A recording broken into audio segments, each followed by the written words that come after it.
तो दोस्तों कैसे हैं आप सब? हमारे चैनल भक्ति यात्रा में आप सभी का स्वागत है।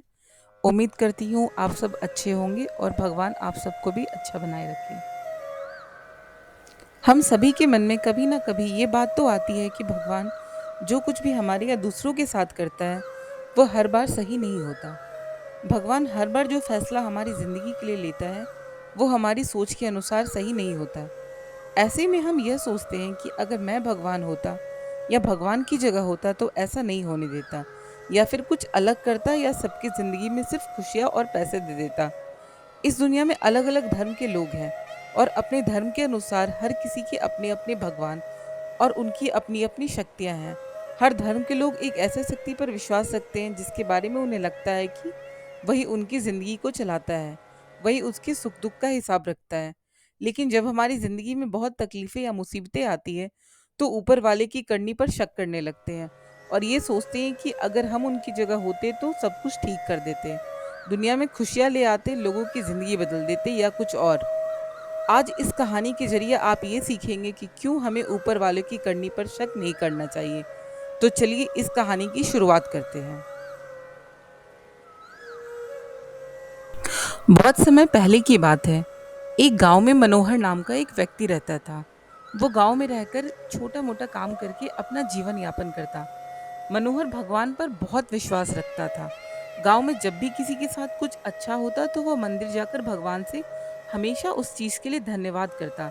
लेकिन गांव में जब कभी किसी के साथ कुछ बुरा होता तो वो भगवान के सामने जाकर उनसे सवाल करने लगता। सवाल करने के बाद वो अक्सर ये बोलता कि भगवान, आपने उसके साथ अच्छा नहीं किया। अगर आपकी जगह मैं होता तो सब कुछ ठीक कर देता। मनोहर के सवाल करने की इस आदत से तंग आकर एक दिन भगवान उसके सामने प्रकट हो गए। उन्हें देखकर मनोहर आश्चर्य से भर गया। भगवान बोले, मनोहर, तुम हमेशा किसी का बुरा होने पर मेरे पास आकर मुझसे सवाल करने लगते हो और ये सोचते हो कि अगर तुम मेरी जगह होते तो सब कुछ सही होता। जैसा तुम सोचते हो ये सब उतना आसान नहीं है। मुझे हर किसी के लिए सही व्यवस्था करनी पड़ती है। एक जगह पर खड़े रहकर धैर्य से लोगों की प्रार्थनाएं, सुख दुख, गुस्सा, ये सब सुनना और किसे क्या देना है और किसे क्या लेना है, ये सब तय करना आसान नहीं होता।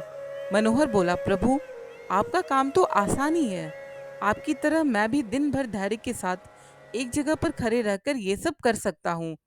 मनोहर की बात सुनकर भगवान बोले, ठीक है, अगर तुम्हें लगता है कि ये सब कर पाओगे तो आज पूरे दिन मेरी जगह खड़े रहकर तुम मेरी जिंदगी जियो। लेकिन एक बात का ध्यान रखना, मंदिर में हर कोई अपनी इच्छा के अनुसार कुछ ना कुछ जरूर मांगेगा। कुछ अच्छा बोलेंगे तो कुछ बुरा बोलेंगे। तुम्हें बस उनकी बातें सुननी है और धैर्य के साथ अपनी जगह चुपचाप खड़े रहना है और अपनी तरफ से कुछ नहीं करना है। मनोहर मान गया और एक दिन के लिए वो भगवान की जगह खड़ा हो गया। थोड़ी देर बाद गांव का एक धनी व्यक्ति मंदिर में आया और भगवान से बोला, प्रभु, मैं अपना कारोबार दूसरे गांव में करने जा रहा हूँ। आप मुझ पर अपना आशीर्वाद बनाए रखना। प्रार्थना पूरी करने के बाद जब वो धनी व्यक्ति भगवान के पैर छूने के लिए नीचे झुका तो उसकी जेब से पैसों की एक गड्डी गिर गई। उसने उस पर ध्यान नहीं दिया और चला गया। भगवान की जगह पर खड़ा होकर मनोहर यह सब देख रहा था। उसने सोचा कि उसे पैसे गिरने की बात बता देनी चाहिए, लेकिन शर्त के अनुसार उसने ऐसा करना उचित नहीं समझा। उसके जाने के तुरंत बाद मंदिर में एक गरीब व्यक्ति आया। उसने भगवान से कहा, प्रभु, गरीबी के कारण मेरे परिवार को 2 वक्त की रोटी मिलना भी मुश्किल हो गया है और ऐसे में मेरी माँ भी बीमार हो गई है। उसके इलाज के लिए भी मेरे पास पैसे नहीं हैं। प्रभु, मेरी मदद करिए। ऐसा कहकर जब वो गरीब व्यक्ति भगवान के चरण छूने लगा तो उसकी नज़र उन गिरे हुए पैसों पर पड़ी और भगवान का आशीर्वाद समझकर उसने वो रख लिए। मनोहर इस बात भी कुछ नहीं बोल पाया और उसने गरीब व्यक्ति को पैसे ले जाने दिए। थोड़ी देर बाद मंदिर में एक व्यापारी आया जो कि समुद्र के रास्ते अपना व्यापार किया करता था। भगवान के पास आकर वह बोला, प्रभु, व्यापार की वजह से मैं 1 महीने के लिए समुद्र की यात्रा पर जा रहा हूँ। मेरी गैर हाजिरी में आप मेरे परिवार का ध्यान रखना और मेरी यात्रा को भी सुरक्षित बनाना। वह व्यापारी जैसे ही प्रार्थना पूरी करके मंदिर से निकलने लगा, इतने में वह धनी व्यक्ति पुलिस लेकर मंदिर में आ गया। उस व्यापारी की तरफ इशारा करते हुए बोला, मेरे बाद मंदिर में यही आया है और मेरे पैसों की गड्डी इसे ही मिली होगी। आप इससे पूछताछ करिए। उस व्यापारी ने पुलिस को काफी समझाया कि वो गड्डी उसके पास नहीं है, लेकिन पुलिस ने उसकी एक ना सुनी और उसे पकड़कर ले जाने लगे। भगवान बने मनोहर से ये सब देखा नहीं गया, क्योंकि उसकी आंखों के सामने अन्याय हो रहा था और वह सोचने लगा कि अगर मैं कुछ नहीं बोला तो एक बेकसूर व्यक्ति को सजा मिलेगी। जो कसूरवार होगा वो आराम की जिंदगी जिएगा। ऐसा सोचकर मनोहर बोल पड़ा और उसने सारी बात बता दी। पुलिस उस गरीब व्यक्ति के पास गई और उससे पैसे लाकर उस धनी सेठ को दे दिए। व्यापारी को छोड़ दिया और वो समुद्र की यात्रा से निकल गया। मनोहर इस बात से बड़ा खुश हुआ कि उसने गलत होने से रोक लिया और जो सही था वही किया। लेकिन इस सब में उसकी अपनी शर्त तोड़ दी और भगवान वहां आ गए। भगवान को सामने देख मनोहर ने बड़े गर्व के साथ उन्हें सब कुछ बताया। मनोहर की बात सुनकर भगवान बोले, आज तुमने अपनी चुप्पी तोड़कर मेरी सारी योजना को बर्बाद कर दिया।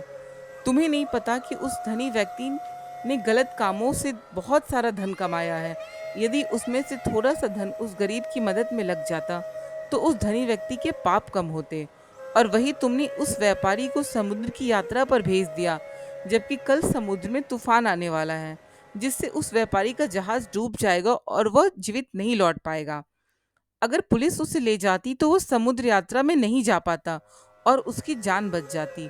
वहीं दूसरी तरफ वो गरीब व्यक्ति उन पैसों से अपनी माँ का इलाज करा लेता। लेकिन अब वो जेल में बंद, जिसकी वजह से उसकी माँ का इलाज नहीं हो पाएगा और वो दुनिया से चल बसेगी। उसका परिवार और भी बदतर जिंदगी में मजबूर हो जाएगा। तुमने सब कुछ ठीक करने के चक्कर में सब कुछ बिगाड़ दिया। ये सब सुनकर मनोहर को एहसास हो गया कि जो भी ऊपर वाला करता है उसमें किसी ना किसी का भला ही होता है और दूसरों के लिए एक सीख होती है। भगवान हर किसी के जीवन के बारे में सोचकर ही अपनी योजना बनाते हैं और उसके जीवन को चलाते हैं। भगवान की जगह लेना किसी इंसान के लिए आसान नहीं है। मनोहर मनी मन बहुत दुखी हुआ और भगवान से माफी मांगकर वहां से चल दिया।